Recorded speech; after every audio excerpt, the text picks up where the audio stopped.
여러분 반갑습니다. 오늘 수업할 부분은 신경림의 농무입니다.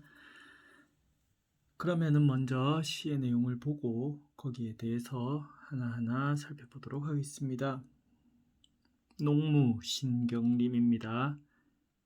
징이 울린다. 막이 내렸다. 막이 내린 것은 내려간다라는 하강의 이미지를 보여줍니다. 이를 통해서 쇠락한 농촌의 분위기를 암시하는 것이고, 그리고 더불어서 그로 인해 암울한 분위기를 형성합니다. 오동나무에 전등이 매어 달린 가설무대, 구경꾼이 돌아가고 난 텅 빈 운동장. 자, 여기도 화려하지 않고 즐겁지 않고 무언가 분위기가 가라앉은 그런 느낌을 계속 주고 있습니다. 우리는 분이 얼룩진 얼굴로 학교 앞 소주집에 몰려 술을 마신다. 여기서 말하는 우리는 여기에 징이 울리기 전에 무대에서 공연을 했던 사람들, 그래서 이 부분들은 화자를 의미하는 것이고, 화자는 바로 이 농촌의 공동체 일원인 농민들이라고 하겠습니다. 분이 얼룩졌다고 했는데 여기에 이 분이라는 것은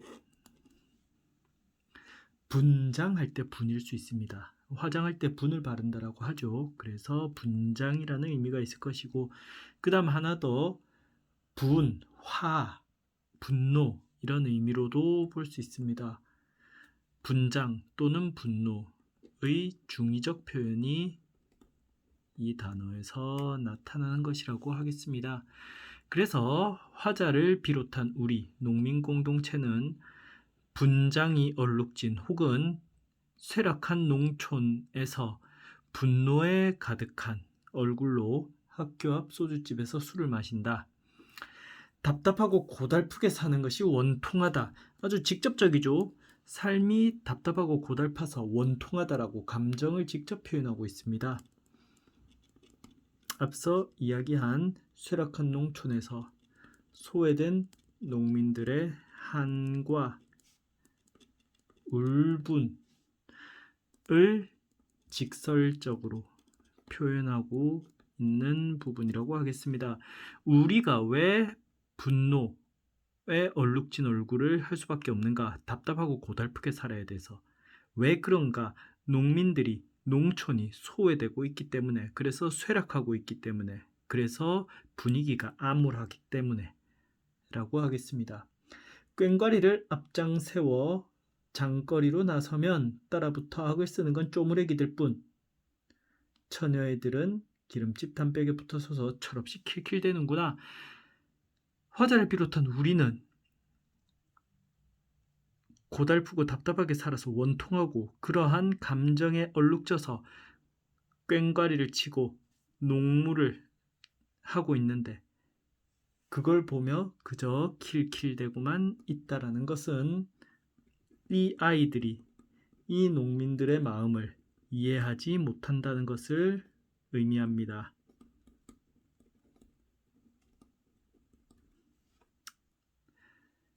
자, 장거리에 나섰는데 조무래기들만 따라오고 별달리 어른들의 모습이, 젊은 어른들의 모습이 보이지 않습니다. 이런 것들은 바로 왜 농촌이 쇠락하고 소외되었는가를 말해주는 바로 그 부분, 산업화입니다. 산업화 과정에서 소외되어서 쇠락해가는, 그리고 낡아가는, 피폐해져가는 농촌의 현실을 보여주고 있는 구절이라고 하겠습니다. 젊은 사람들은 모두 도시로 돈을 벌러 갔기 때문에 농촌에 남아있는 것은 나이가 많고 이곳을 떠나지 못하는 노인들이거나 혹은 도시에서 돌봐줄 사람이 없어서 데려가지 못한 아이들밖에 없다고 하겠습니다. 보름달은 밝아 어떤 녀석은 꺽정이처럼 울부짖고 또 어떤 녀석은 서리미처럼 헤헤대지만 이까지 산구석에 처박혀 발버둥친들 무엇하랴. 발버둥 쳐서 뭐하겠냐. 울부짖든 헤헤대건 그 모두 다 무슨 상관이냐. 무엇하겠는가라고 물어보는 것은 서리법입니다. 정말 몰라서 물어보는 게 아니죠. 발버둥 쳐봤자 아무것도 할 게 없다라는 의도를, 생각을 강조하기 위한 것입니다. 그래서 여기에서 나타나는 것은 발버둥 쳐봤자 아무 의미가 없다라는 체념적 태도입니다. 비료값도 안 나오는 농사 따위야 아예 여편네에게나 맡겨두고 쇠전을 거쳐 도수장 앞에 와 돌 때 우리는 점점 신명이 난다. 비료값도 안 나오는 농사가 비료값도 안 나온다고 합니다. 이것이 바로 농촌의 현실이다. 왜 농촌이 피폐하고 소외되고 있는지 그 현실을 제시하고 있습니다. 직설적인 제시입니다. 그래서 우리가 점점 신명이 난다라고 하는데 앞에 보면 우리는 분명히 분에 얼룩진 얼굴로 라고 했죠. 이것이 분장 또는 분노라는 이야기를 했습니다.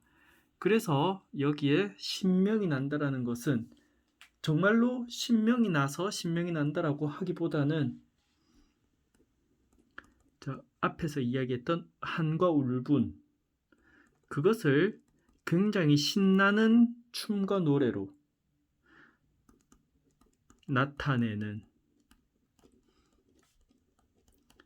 오히려 역설적인 모습이다. 비료값도 안 나오는 농사입니다. 제대로 지어봤자 돈이 안 돼요. 그래서 그것을 차라리 외면해버리고 더욱더 신나고 즐겁고 흥겹게 이 농무를 공연하는 것에 집중하고 있는 상황입니다.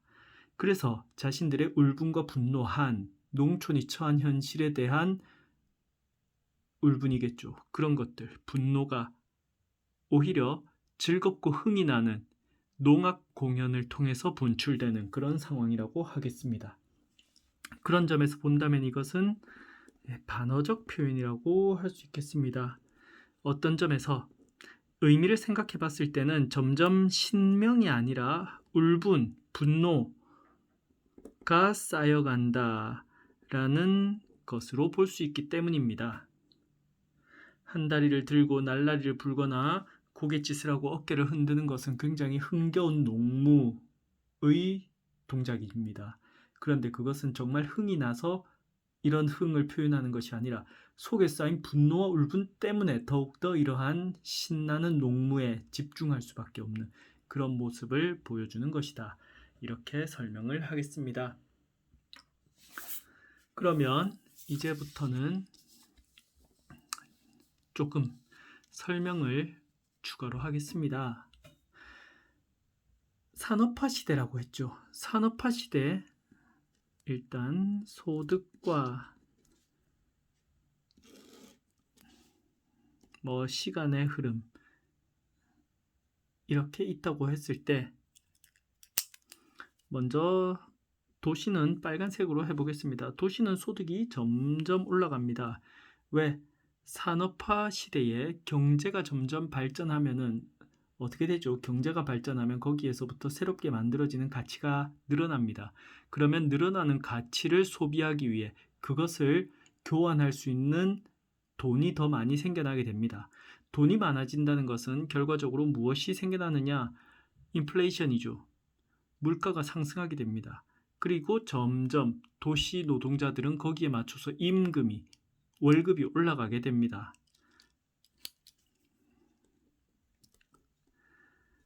물가가 올라가는 데 맞춰서 상품의 가격들도 점점 비싸집니다.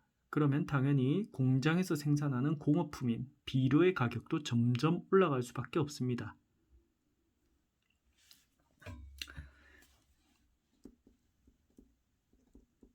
물가 상승과 경제 발전에 따라서 도시에서의 소득은 점점 올라갑니다. 그런데 농촌은 소득이 거의 변하지 않게 됩니다.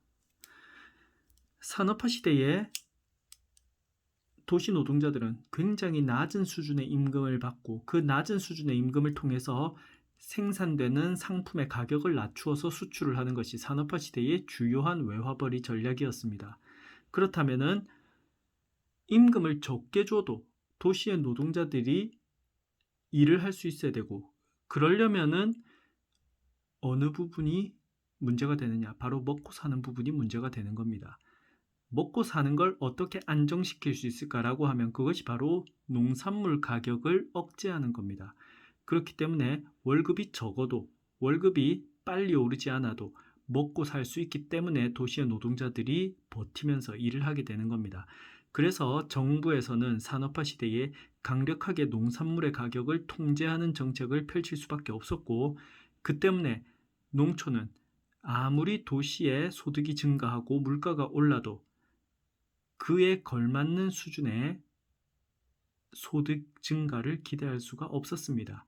그러니까 소득이 늘지 않는 상태가 계속 지속이 됐습니다. 그러니까 농촌에서 일하는 젊은 사람들은 당연히 그러한 현실을 감당하지 못하고 돈을 벌기 위해서 도시로 떠날 수밖에 없었습니다. 그럼으로써 농촌의 인구는 적어지고 농촌의 공동체가 무너지는 그러한 상황이 되었습니다.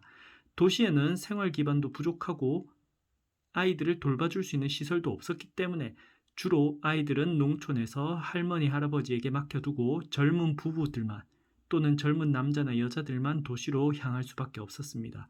그런 점에서 앞서 본 시의 내용처럼 조무래기들 그리고 노인들만이 농촌에 남아있을 수밖에 없었습니다. 그런 점에서 해체된 농촌 공동체와 남아있는 노인과 아이들만으로는 노동력도 제대로 공급이 되지 않고 도시에서 만든 비료는 도시의 수준에 맞게 물가가 상승되는 데 맞게 점점 가격이 올라갔고 농작물을 통해서 벌어들일 수 있는 소득은 증가하지 않았기 때문에 결국 어느 순간 비료값보다 농작물의 가격이 더 싼 가격 역전이 발생하게 되는 겁니다. 그렇다고 비료를 쓰지 않으면 이미 비료를 많이 써서 땅의 질이 나빠진 상황에서 비료를 쓰지 않으면 농작물이 제대로 자라지 않아서 수확을 할 수가 없게 되었습니다. 그런 점에서 비료를 아무리 돈이 부족해도 계속 비료를 쓸 수밖에 없었습니다. 그러면 이제 이 두 가지의 소득선이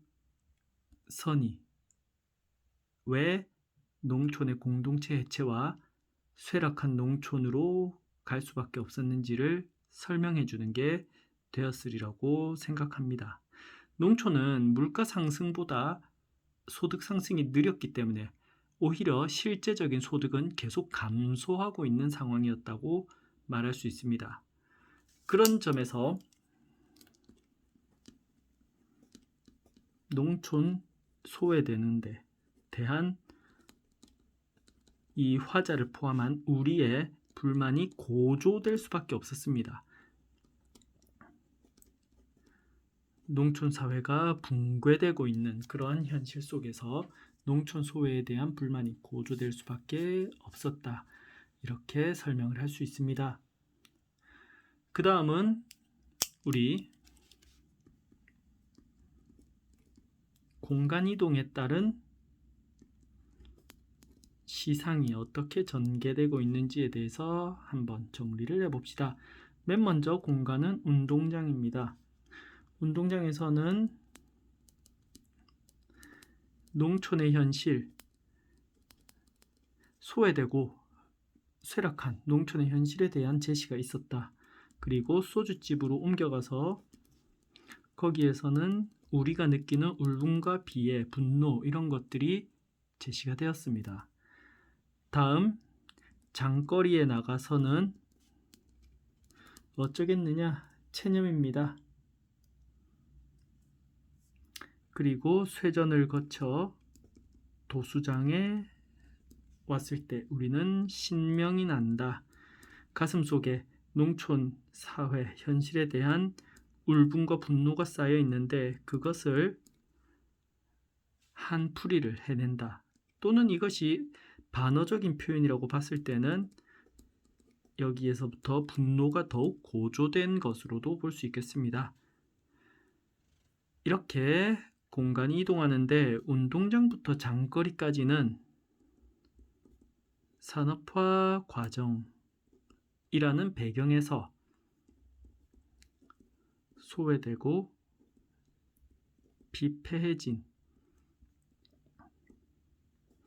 농촌의 현실을 제시하고 있는 것으로 볼 수 있습니다. 그 다음 장거리에서 쇠전 도수장을 거쳐 돌면서 신명이 났다고 했죠. 농민들의 감정에 집중합니다. 분노와 한을 분출하는 모습을 보여줍니다. 다들 정리가 되었으면 다음으로 넘어가죠. 그렇게 해서 우리가 여기에서부터 이야기하고자 하는 농무라는 작품의 주제는 바로 암담한 농촌 현실에 대한 분노 그리고 한이 주제라고 하겠습니다.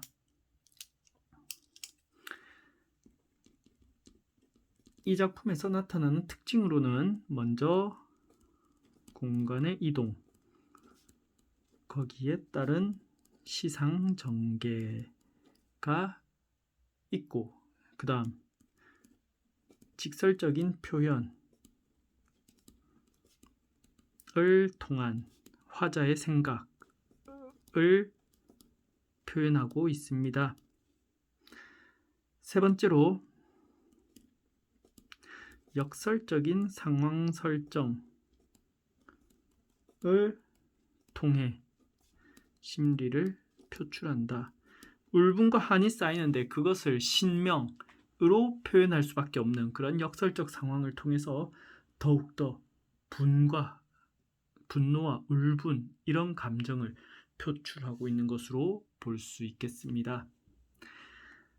여기까지 신경림의 농무라는 작품을 함께 살펴봤습니다. 자, 그러면은 오늘 수업은 여기까지 하겠습니다. 뒤에 설명한 내용을 다 잠깐 곰곰이 생각을 해본 다음에 다시 한번 농무 작품의 설명을 읽어본다면, 작품을 읽어본다면 여러분들이 더욱더 이 농무라는 작품을 깊이 있게 잘 이해할 수 있을 것 같습니다. 그러면 오늘 수업은 여기까지 하겠습니다. 여러분들 모두 수고 많았습니다.